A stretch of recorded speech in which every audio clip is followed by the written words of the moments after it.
Okay, this is just my little hot take, but sometimes when writers are giving advice, it just depends on the kind of story they want to tell.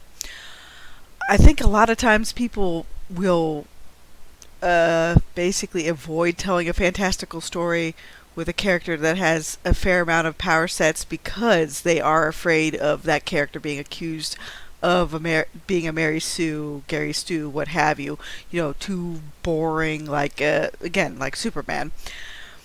Because to them, they want to take the more Marvel approach, like what Stan Lee does, because they see superpowers when used, all over the place, would rob a story of its drama rather than complementing it. The thing is, though, superheroes in particular, especially the spandex kind that I enjoy, they're all about being bombastic, larger than life most times. That's the reason why Uplift Protocol has a lot of big, fantastical elements into it. Now, do I have some quieter moments? Yeah. Like even the build up in book 4, um, there's going to be an interlude for the next thing, and then you're going to see in the next chapter after that interlude, there's a significant time skip because I honestly don't want to spend half the book building up, the intrigue of some of Typha's stuff. Like, no, I like to get to the bigger main events of each book. And maybe one day I'll do like little side stories that can flesh certain things out, or like little things that where you'll see what maybe Zach and everybody was doing back on Earth in this big old time skip with some of the little side tales. It's just that right now I'm concentrating on getting this big story out. Um, you're gonna have a bigger bombastic fight between the Allfather and the twins later on. That's something that's going to be built up. But the reason why the time skip's about to happen is to showcase that, humanity is going to be exploding outward even more.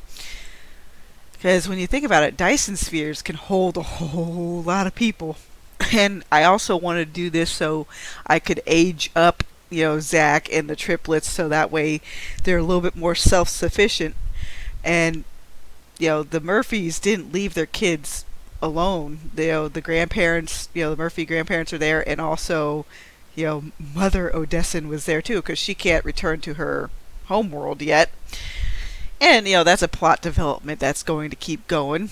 But I just wanted to be able to throw a little bit more of a monkey wrench into certain things, and you'll see later on what's going to happen, within the interlude in the next chapter. Because to me, you don't have to cover every little moment. I like indicating what some of those little moments might be, but I don't really go into like the ground level of it as much because this particular series isn't a primary like romance where the character relationships are paramount. No, for me, it's more of like, what's the cosmic chess game doing this time? That's my main focus overall, to see what these various factions are doing, and you get to see how some of these particular storylines will play out. But I think that's the big reason why you see so much superhero prose taking the very basic kind of street level, where it's more of a kind of Spider-Man bent rather than a Superman type bent, because you have to invent characters that will be able to go toe to toe, with a type of character like that, and that's fine. I've seen plenty of stuff where how people gain different capabilities, and the reason why I like time skips is because I can basically regulate training time to the background. I get it that some books have a kind of training montage or setup, especially with a lot of military sci-fi, where you get the sense of like, here's this recruit being remolded into a frontline kind of fighting guy. And it's just an aspect I wanted to drop for my own series. It's like I like to see the wham bam thank you ma'am on screen. Like, sure, give little nods and hints here and there to other things, but I like getting everybody ready for, hey, is it round 2 or round 3 now? You know, and honestly, having characters pull power out of their butt. Well, honestly, what you should do is, it just in my opinion, create characters with different power sets that will, develop over time. Like whether the character's afraid of what their powers can do, which Lorraine is definitely terrified of that, versus you'll see how Eddie's powers end up developing. And I also want to do time skips so that way you'll get to see more of the baby agenda. There you go. Because to me, that if there is one overall, hey, this is the writer's message, it's like babies aren't evil. Yep, there we go. But if babies are honestly, but if there's some babies that are stolen by the keepers, then it's possible that it's like, oh, you gotta disconnect that baby and try to, yeah. But ultimately, you'll never see on screen violence against kids and things like that in my series. It's PG, maybe a light PG-13 with certain things for a reason. Then that's also the reason why I wanted to age up the other characters through a time skip, so that way everybody will have more experience and you'll honestly get to see them with a little bit more agency. And, the triplets are going to have an interesting dynamic. At least I think so. But if you create each character, have them kind of like complement each other. Like especially if it's superhero characters, like if there's something that, say, your Superman stand-in can't, basically cover all the time, then have a network of superheroes that can help them out. Eliza and Dexter could be all over the place at any given time. They're pretty dang fast, but it's good to have backup, because that backup can genuinely help you. And even the tech backup, you're going to see this later with like more of the more intense battles. They're not going to be like toothless, I can tell you that. Like, oof. But this whole article, like, I get it. People are afraid of putting in too many powers in characters to where that's all that character is like based off of what their power does. But say like you even have one character with a specific kind of power, there's multiple ways to use it. I think I'll link it below. It's like the superpower kind of index thing. Matter because I can't talk today, but it's because it's also almost midnight because I just got home. But you can basically do tons of stuff with matter manipulation that I didn't even initially consider when I was like, ooh, I'm looking up all this stuff. It's like, man, you know what? Some Typherians that have that massive capability where their potential is exponentially greater, which that's part of the reason why, House of Rodden was banished. They went above and beyond even what X-Mill's lovely family is doing. So, when you see, even though X-Mill's like loser supreme in terms of his personality and everything else, dude is gonna be a bit scary when you get to see him again on screen.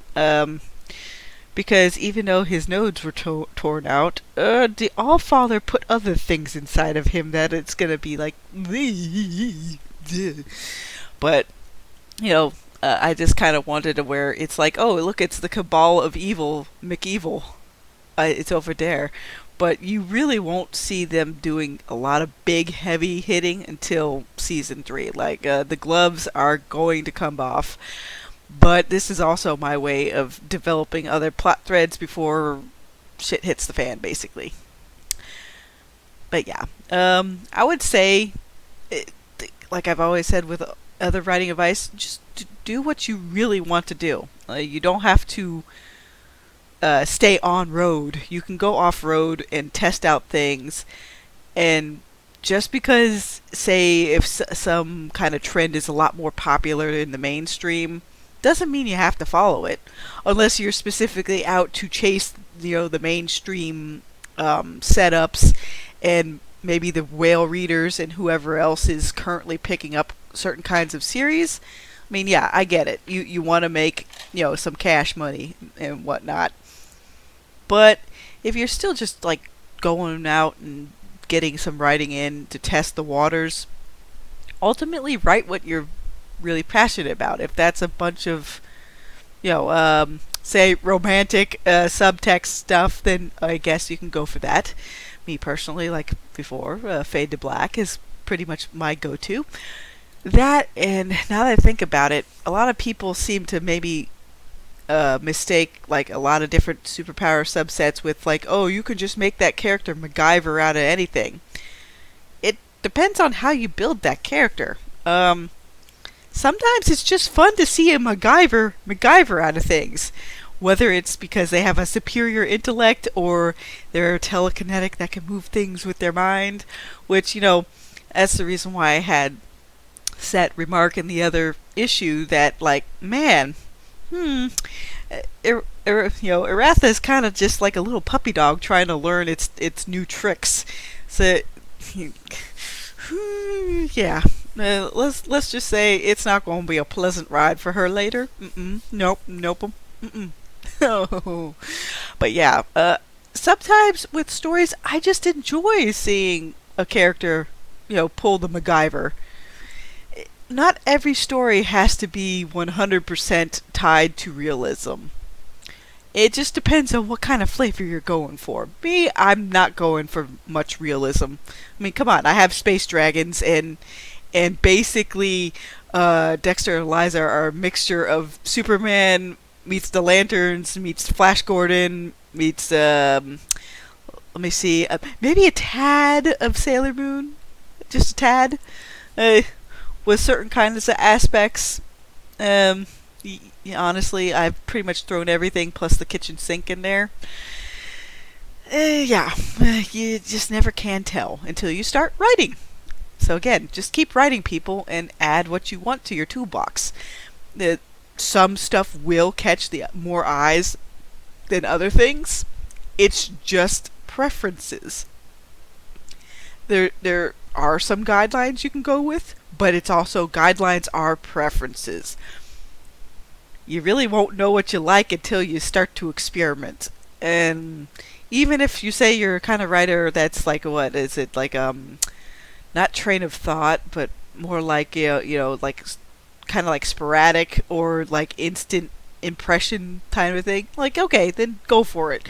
Whatever kind of writer you want to be, all you gotta do is just put that pen to paper or clackety clack with the keyboard. Like, keep going, people, keep going.